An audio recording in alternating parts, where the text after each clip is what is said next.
terlalu banyak bicara karena saya terkesan dengan yang disampaikan tadi oleh Bung Angelo maupun Bung Bondan, sangat komprehensif dari perspektif sejarah Pancasila, lalu juga dari soal aktualisasi dan bagaimana menghadapi tantangan, terutama krisis COVID-19 ini. Jadi dua pembicara pertama ini luar biasa dan sungguh mengesankan karena perspektif yang ditampilkan sangat luas, lengkap ya, dari sejarah dan teori maupun praktek dari Pancasila itu sendiri. Saya mencoba melihat, menempatkan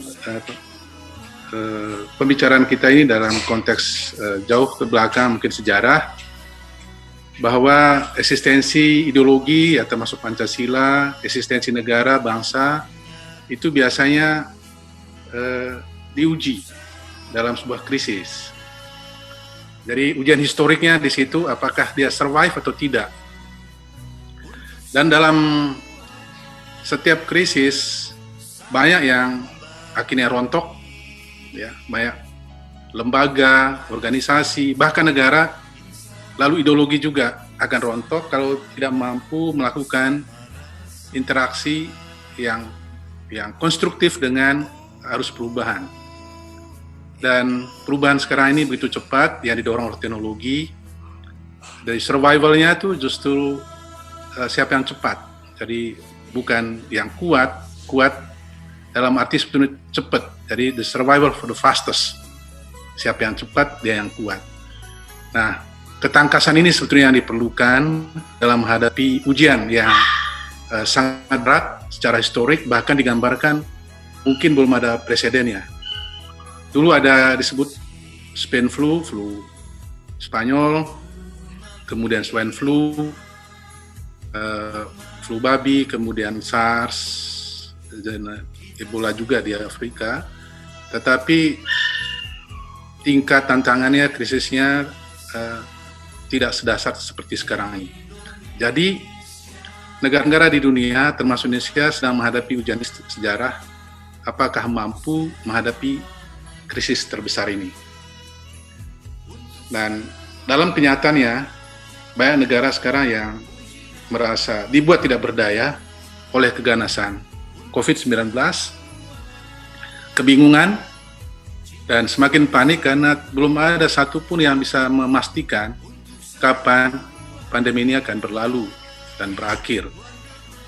Jadi semua berada dalam ketidakpastian.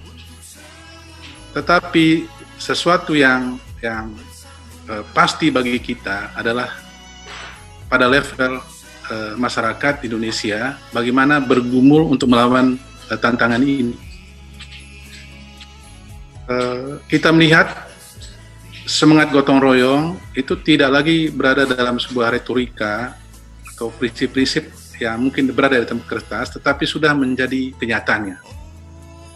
Dan semangat gotong royong sebagai apa yang digambarkan oleh Bung Karno, kristalisasi nilai-nilai Pancasila itu terlihat jelas dan sangat nyata di mana-mana.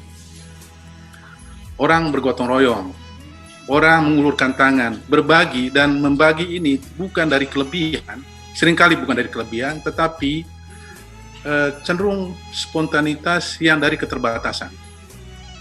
Jadi ada di sana, karena keterbatasan, jadi ada sacrifice, ada pengorbanan.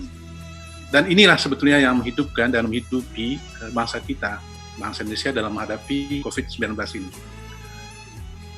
Terbayang sebetulnya betapa kita menjadi terpuruk jika tidak ada semangat gotong royong.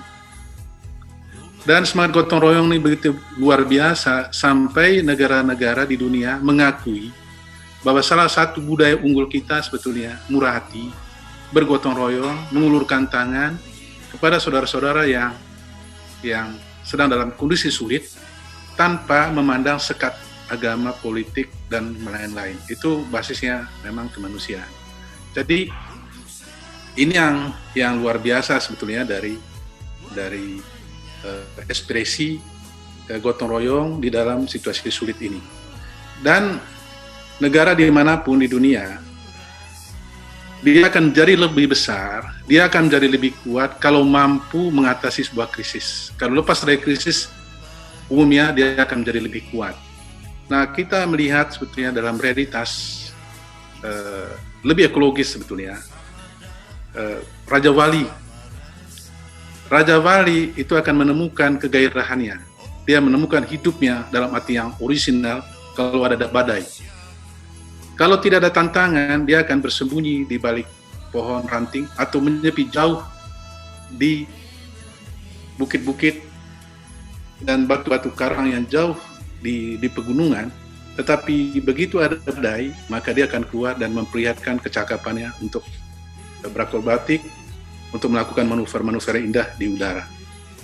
Dan dalam level sosiologis, dalam kehidupan kita sehari-hari juga, kita melihat bahwa layang-layang itu baru bisa naik kalau ada angin. Jadi kalau kita tidak berlaku seperti Raja Wali atau tidak bergerak tinggi seperti layang-layang, maka kita akan tetap ada di tempat, tidak akan ada perubahan. Jadi saya sangat bergembira tadi provokasi yang disampaikan oleh Bung Angelo dan Bung Bondan, bahwa kita harus menjadi lebih kuat, kita harus lebih hebat dari krisis ini, karena krisis adalah ujian, dan kalau kita lolos maka kita sebetulnya menaik kelas. Dan diskusi hari ini menurut saya itu luar biasa ya, karena kita ketemulah di sini meskipun di viral ini, tapi juga secara simbolik kita mengatakan inilah bagian masa depan kita. Inilah teknologi yang akan membawa kita cara kerja baru, atau tadi new frontier lah. Kalau new era ya silahkan saja, atau new normal. Tapi mungkin lebih ini new frontier. Kita akan suatu batas kita lewati dan kita akan menemukan batas-batas baru yang membuka cakrawala kita ke depan yang jauh lebih baik. Kalau memang kita bisa mengubah tantangan ini menjadi peluang bersama untuk membawa Indonesia yang lebih kuat, yang lebih tinggi, dan bergerak makin kencang ke depan. Dan tanda-tanda yang kita lihat bahwa kita semakin solid, ya dengan segala keterbatasannya, semangat gotong royong itu bergerak bukan pada level suprastruktur, tetapi pada infrastruktur sosial. Jadi pada masyarakat yang paling lapis bawah itu menjalankan semangat gotong royong, kemudian dalam lapisan-lapisan berikutnya sampai ke atas, sampai pemerintah untuk memperlihatkan itu. Nah, tanpa kekompakan tentu situasi ini akan jauh lebih buruk dan membawa kita ke kondisi terpuruk. Seperti sering dikatakan bahwa bersama-sama saja sulit kok menghadapi krisis ini, apalagi sendiri-sendiri, apalagi tanpa gotong royong. Jadi di atas gotong royong tentu saja, atau di baliknya tentu saja adalah in omnibus caritas, dari semangat kepedulian dan saling mencintai. Itulah yang membuat negara kita ini insya Allah akan menjadi kuat dan menjadi lebih maju dan lebih baik. Saya kira itu saja dari saya, dan selamat siang untuk kita semua, dan salam Pancasila. Terima kasih.